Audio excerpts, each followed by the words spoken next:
etmemiştir. Allah da bunu bize nasip etti.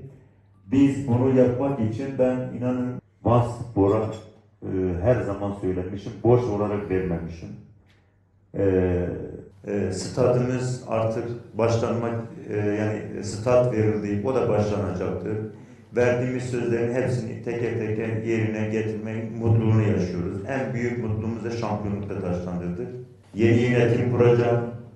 Tabii ki tesislerimiz ve stadımızın yapımına başlanacağı için maçları büyük bir ihtimalle %95 burada oynatmayacağız. Maçları İstanbul'da ya da Ankara'da oynatacağız. Yeni bir döneme gidiyoruz. Van Spor artık şu anda Türkiye'de en çok konuşan spor takımlarından bir tanesidir. Gelin hep beraber yeni yönetimde yer alalım, beraber yeni yönetim kuralım, artık küskünlükleri, dargınlıkları bırakalım bir kenara.